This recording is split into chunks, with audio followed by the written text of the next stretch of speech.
Alam mo ba kung bakit kinahuhumalingan ng buong mundo ang pagkain sa China? Kasi sa simpleng hiwa ng baboy, kaya nilang gumawa ng ulam na parang mamahalin. Nagsisimula ito sa isang espesyal na sangkap, ang pork belly, na perpektong halong taba at laman, makatas at malambot.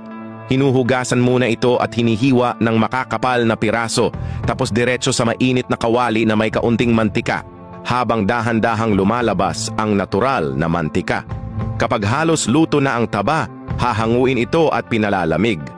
Pag hinanda ng tama, makikita mong sobrang lutong ng karne, amoy palang magugutom ka na parang nag-aanyaya na tikman.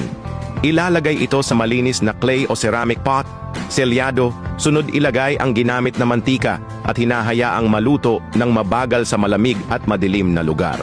Ang resulta? Karne na parang natutunaw sa bibig, mayaman sa lasa pero hindi nakakaumay. Sinisipsip ng sabaw ang taba, kaya malalim at malasa at kahit ang gulay na kasama ay nagiging kasing sarap ng karne. Ang balat ng baboy, nagiging malinaw, springy at chewy, perfect na kapartner sa lambot ng laman. Simpleng putahe pero ang lasa, ibang level.